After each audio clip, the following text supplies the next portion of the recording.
ভারতের বাঁধ খুলে দেওয়ার কারণ কি রাজনৈতিক? হাসিনাকে রক্ষার কৌশল কি প্রাকৃতিক বিপর্যয় সৃষ্টি?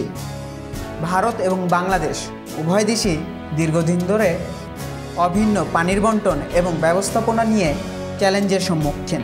বাংলাদেশের পূর্বাঞ্চলে সাম্প্রতিক বন্যা পরিস্থিতি ও ভারতের দিক থেকে বাঁধ খুলে দেওয়ার ঘটনাটি অনেক প্রশ্নের জন্ম দিয়েছে। বিশেষ করে ভারতের এই পদক্ষেপ কি শুধুই প্রাকৃতিক দুর্যোগ মোকাবেলার জন্য, নাকি এর পেছনে রয়েছে আরও রাজনৈতিক কৌশল? বাংলাদেশের পূর্বাঞ্চলে হঠাৎ করেই বন্যার সৃষ্টি হয় যখন ভারত তার ত্রিপুরার দুম্বুর হাইড্রোলিক পাওয়ার প্রজেক্টের গেট খুলে দেয়। মুহূর্তে প্লাবিত হয় বাংলাদেশের কুমিল্লা, নোয়াখালী, ফেনীসহ পূর্বাঞ্চলের জেলাগুলো। ভারতের প্রশাসন দাবি করে ত্রিপুরায় বন্যার পরিস্থিতি মোকাবেলার জন্য এই পদক্ষেপ নেওয়া হয়েছে, যেখানে 7 জনের মৃত্যু হয়েছে। কিন্তু অনেক বিশ্লেষকের মতে ভারতের এই পদক্ষেপ বাংলাদেশে রাজনৈতিক দুর্যোগ সৃষ্টির উদ্দেশ্যেও হতে পারে। বাংলাদেশ বরাবরই পানি বণ্টনের বিষয়ে অধিকার বঞ্চিত।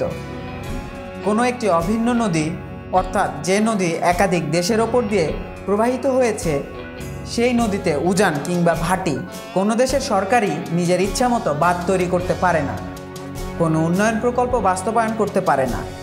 এক্ষেত্রে উভয় দেশের সম্মতি থাকতে হয়, উভয় দেশের মানুষের সুবিধা অসুবিধা বিবেচনায় নিতে হয়, যা বাংলাদেশ ও ভারতের ক্ষেত্রে বরাবরই অনুপস্থিত। ভারত বাংলাদেশ সম্পর্ক বরাবরই সংবেদনশীল। ছাত্র জনতার আন্দোলনের মুখে ক্ষমতা হারিয়ে ভারতে অবস্থান করছেন শেখ হাসিনা। ক্ষমতা হারানোর পর শেখ হাসিনার বিরুদ্ধে এখন পর্যন্ত একাধিক হত্যা মামলা সহ গণহত্যার দায়ও মামলা হয়েছে।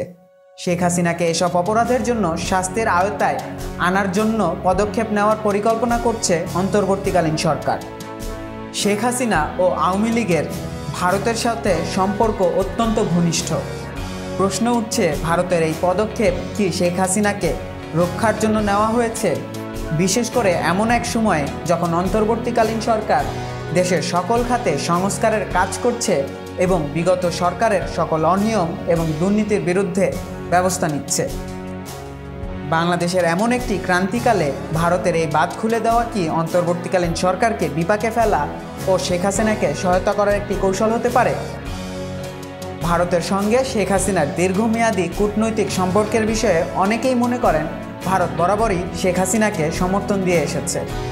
ভারতের পদক্ষেপকে অনেকে দেখছেন হাসিনাকে রক্ষার একটি প্রচেষ্টা হিসেবে।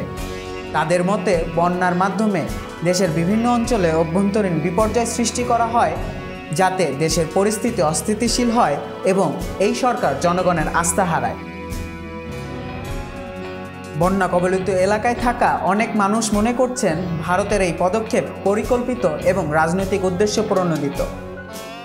গতকাল রাতে ঢাকা বিশ্ববিদ্যালয়ের রাজু ভাস্কর্যের সামনে শিক্ষার্থীদের এক সমাবেশে বক্তারা অভিযোগ করেছেন যে ভারত রাজনৈতিক উদ্দেশ্যে বন্যা সৃষ্টি করছে, যা বাংলাদেশের বিভিন্ন অঞ্চলের মানুষের জন্য ভয়াবহ বিপর্যয় ডেকে এনেছে।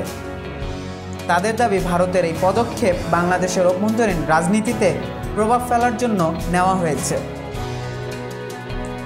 ভারতের এই বাঁধ খুলে দেওয়ার ঘটনা কি নিছকই প্রাকৃতিক দুর্যোগ মোকাবেলার জন্য, নাকি এর পেছনে রয়েছে একটি সুপরিকল্পিত রাজনৈতিক কৌশল?